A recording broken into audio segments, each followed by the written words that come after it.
Hello, welcome to the Coventry University Motion Capture Lab for Biomechanics. My name's James Shippen. In this lab we've got a 12 camera motion capture system. All 12 cameras are mounted on a rail near the top of the room. Each camera is high resolution and can operate at frequencies up to 1000 frames per second. Embedded in the floor we've got two AMTI force plates which are used to measure ground reaction forces. These force plates can be thought of as very accurate bathroom scales, but unlike bathroom scales they also measure the forces in the plane of the floor as well as normal to the floor. We use this laboratory to measure how people move and the forces that are acting upon them.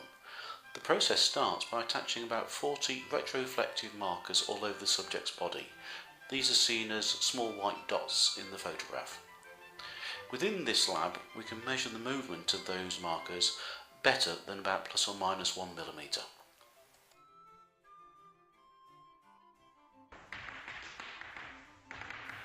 We then ask the subject to undertake the motion that we want to measure in 3 dimensions.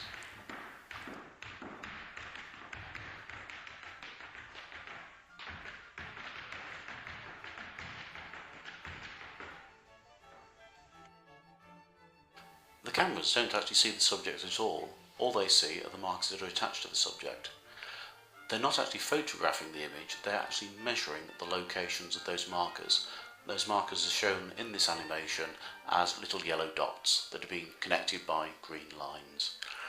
If we know where those markers are, we can then hang a skeleton effectively in between those markers and make the skeleton move as the markers move.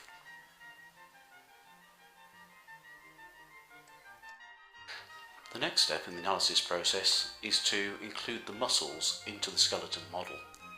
At the moment we're using a model that contains over 600 muscles. That's most of the locomotive muscles in the human body. We then develop techniques here at Coventry to enable us to calculate the loads in each of those muscles. We can also calculate the loads in the joints and the loads in the bones. This information is often important when one's considering injury mechanisms. The software used for the animation of all of these sequences in this presentation has been written here at Coventry, and so are all the analysis procedures that are used to calculate the loads within the body. In this lab we've been involved in numerous research projects. We've undertaken research projects with professional dance companies, mainly looking at injury mechanisms and how to prevent them.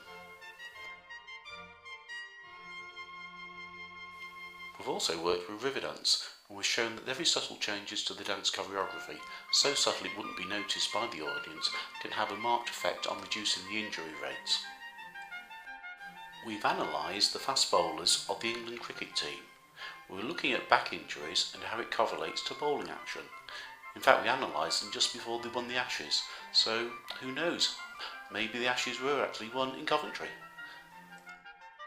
Just as we can analyse the athlete, here we're analysing the equipment used by the athlete, i.e. a new design of tennis racket. We've worked with a number of major automotive manufacturers. In this study we're examining the loads within the body and joint angles as people get into and out of the manufacturer's own vehicles and comparing it to competitor vehicles. This information was then fed back into their design process.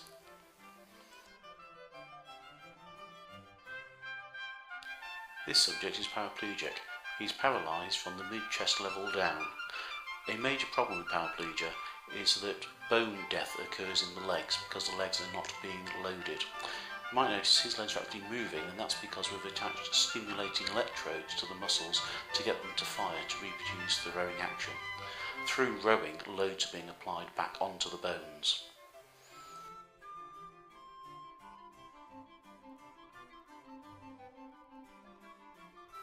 The question that we're addressing in this research study is how do we stimulate the leg muscles in such a way that the loads are large enough to prevent bone death, whereas not being too large such that they cause injury to the subject. I hope you found this very brief presentation of some of the biomechanical research activities at Coventry of interest. If you've got any questions, please contact me and I shall attempt to answer them. Many thanks.